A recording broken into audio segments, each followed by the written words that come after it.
Is this one more special because of the thing or just because of all the stuff you guys, heartbreak last night, travel situation, one of the biggest opponents who's one of the hottest teams in the West? I mean, how did you do it?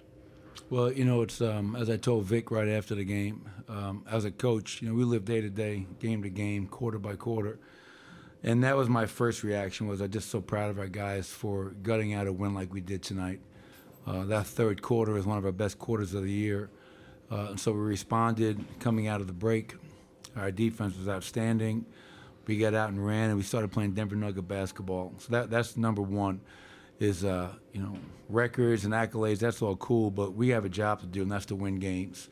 And so to go on the road the second night of a back-to-back after a come-from-behind tough loss last night, I'm really pleased with that. And then as you reflect, obviously, and you think about, okay, the 433 and what does that mean? To me, what it means, Scott, is that, I've been really fortunate to work for the Kroenke family, Stan and Josh, and just how wonderful they've been to me and my family. And the best way I can put it is, like, when somebody believes in you, that's powerful. And they have continued to believe in me every step of the way. And I don't take that lightly. Obviously, this league, as a coach, you need players. And I've been blessed to have a lot of players come through that door in 10 years. And so I say thank you to all of them. And obviously, when you get a chance to coach a legendary player like Nikola Jokic, who makes my job easier every day. And then you have guys like DA and all my coaching staff. Ryan Bowen's been with me every step of the way. He just joked that he should have a banner up there that says most assistant coach wins, because he's been with me for 10 years. So I've developed we're like family, all these coaches. And obviously you have, Tim Conley, he saw something in me. He believed in me. And he brought me in front of Josh Kroenke and said, this is our guy. And without that endorsement from Tim and Arturas, I'm not the head coach in Denver. That's simply stated. So, I have to give credit where credit is due, and most importantly, my family. My wife Jocelyn, my two daughters, Caitlin and Bridget. Life of a coach is not easy. You're gone. It's a crazy schedule. It demands. And my mother, obviously, my number one supporter. So I'm really lucky to have a great group of people behind me that love me and support me every single day. From the hallway, it sounded like it was a pretty fun scene in there. How did you guys celebrate? How did they honor you? And what did that mean to you? Well, yeah, so I walked in, and, the players, they doused me with water and cooler. And, that's kind of speaks to how connected the group is. And when anybody on our team has success, we all share in that. And we all celebrate it together because we are a family. So that was a really cool experience and moment. Like, life's about moments, as my father would always talk about. And that was a great moment to celebrate with my guys, with our team. And I appreciate that. And we can celebrate because, more importantly, we got to win over a team that's playing well. And we're trying to find our way. Extremely ecstatic. My only regret is that I wish my father was here for it. But I do know that he's looking down with a big smile on his face. Coach, where would you rank this win as a road win or a big win this season? Scott and I were talking about that. Is it the best road win? We thought it was, given the circumstances. Yeah. But road win, what do you think? Well, as you guys know, road wins are always tough to come by. And you go back earlier in the season, Toronto was a hell of a win. We're down 13 points with 4 minutes to go, and you force overtime and you win. Then we do the same thing in Brooklyn.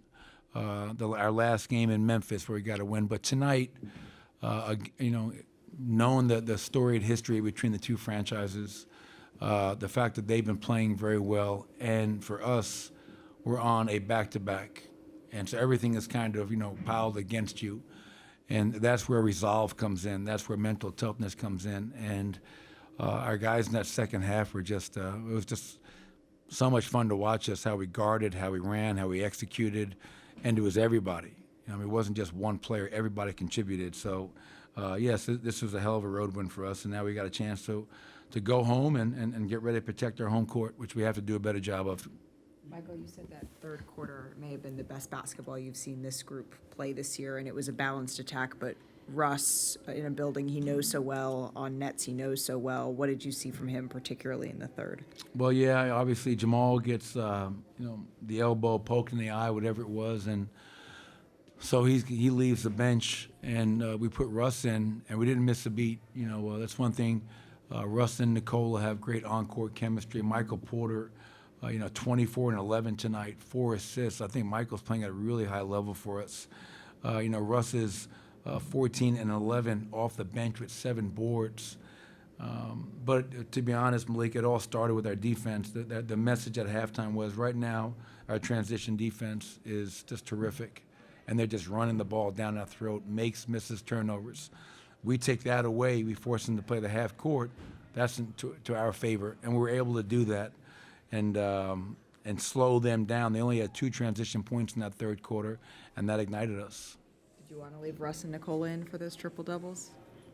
It's funny. I have no idea, what the numbers are. When I make subs, I hate the idea of leaving guys in because you never know what's going to happen. God forbid somebody gets hurt when you're up by 20-something points. Russ has got 200. Nicola's about to pass Magic, I believe, to meet third on the all-time list. They'll get theirs, but I had no idea that it was, they were as close as they were. But there's also the integrity of the game and the basketball gods that are always looking down on us. One more. I got a stupid question. No such thing. Okay. 2043, after the news of this past week, you think you'll be around to coach a young 19-year-old that might be eligible to play in the NBA at that time? Yeah, why not? Why not? I think about Coach Popovich all the time, and I think about him a lot lately because everything he's going through and the deep regard I have for him and everything he's done for me. But then I think about his career arc and what he's done in San Antonio around Timmy, Tony, Manu, and those great teams that won 5 championships, and to see now them go through the evolution of a franchise. You work your way up, you're at the top, you go down, and then you start to rise again. I'll be here as long as they have me, and so hopefully that's for a long time.